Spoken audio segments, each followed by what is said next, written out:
एक समय की बात है, गौनतूर नाम के एक गांव में एक पंडित जी रहा करते थे। उन्होंने एक साहूकार के पास 500 रुपये ये सोचकर जमा करा दिए कि जब उनकी बेटी की शादी होगी तो ये पैसे उनके काम आएंगे। देखते ही देखते समय निकलता गया और बेटी शादी योग्य हो गई। पंडित जी ने अपनी बेटी के लिए योग्य वर देखना शुरू कर दिया। उन्हें अपनी पुत्री के लिए एक लड़का पसंद भी आया, जिसके बाद पंडित जी साहूकार के पास अपने पैसे लेने गए। साहूकार ने उन्हें पैसे देने से इनकार करते हुए कहा, मेरे पास आपने कोई पैसे जमा नहीं कराए। आपके पास क्या सबूत है कि आपने मेरे पास पैसे रखे थे? क्या आपके पास उसका कोई लिखित प्रमाण है?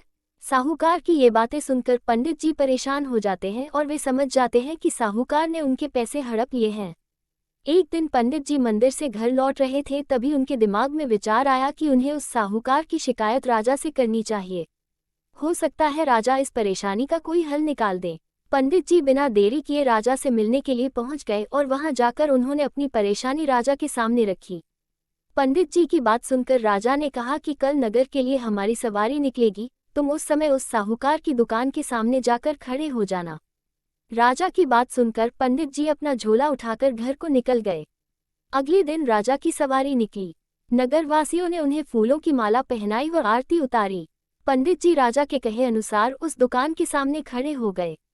राजा की सवारी साहूकार की दुकान के सामने आई तो राजा ने पंडित जी को देखाकर प्रणाम किया और उनसे कहा कि आप यहाँ क्या कर रहे हैं? आप हमारे गुरु हैं, आप हमारे साथ बग्घी में चलिए। पंडित के बग्घी में बैठने के बाद साहूकार ने राजा की पूजा की और उन्हें फूलों की माला पहनाई। उसके बाद राजा की बग्घी आगे बढ़ गई। पंडित जी को कुछ दूर आगे जाने के बाद राजा ने बग्घी से उतार दिया और बोला कि मैंने अपना काम कर दिया है, अब आगे देखो क्या होता है।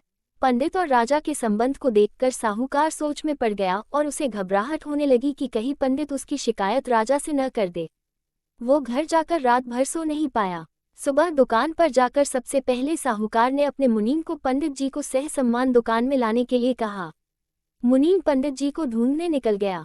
कुछ देर बाद पंडित जी उसे नगर में एक पेड़ की छांव में आराम करते हुए नजर आए। मुनीम ने पंडित जी को कहा कि साहूकार ने उनको दुकान में लेकर आने के लिए भेजा है। मुनीम पंडित जी को सम्मान के साथ दुकान लेकर जाता है।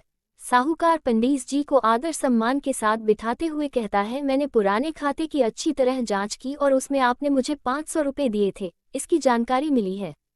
ये पैसा पीछे 10 सालों से मेरे पास जमा है, जिस वजह से इसका ब्याज मिलाकर यह 12,500 रुपये हो गए हैं। फिर साहूकार उन्हें 13,500 रुपये देता हुए कहता है कि आपकी बेटी मेरी भी बेटी की तरह है, तो ये 1,000 रुपये मेरी तरफ से उसकी शादी के लिए हैं। साहूकार ने पंडित जी को 13,500 रुपये देकर बड़े ही प्रेम के साथ विदा किया। इस तरह पंडित जी को उनके अपने पैसों के साथ ही उसका ब्याज और शादी के लिए साहूकार की तरफ से 1,000 रुपये अतिरिक्त मिल गए। कहानी से सीख, अगर कोई किसी को परेशान कर रहा है तो उसके सामने गिड़गिड़ाने की बजाय ऐसे व्यक्ति से मदद मांगे जो इस समस्या से उसे निकाल सकता है।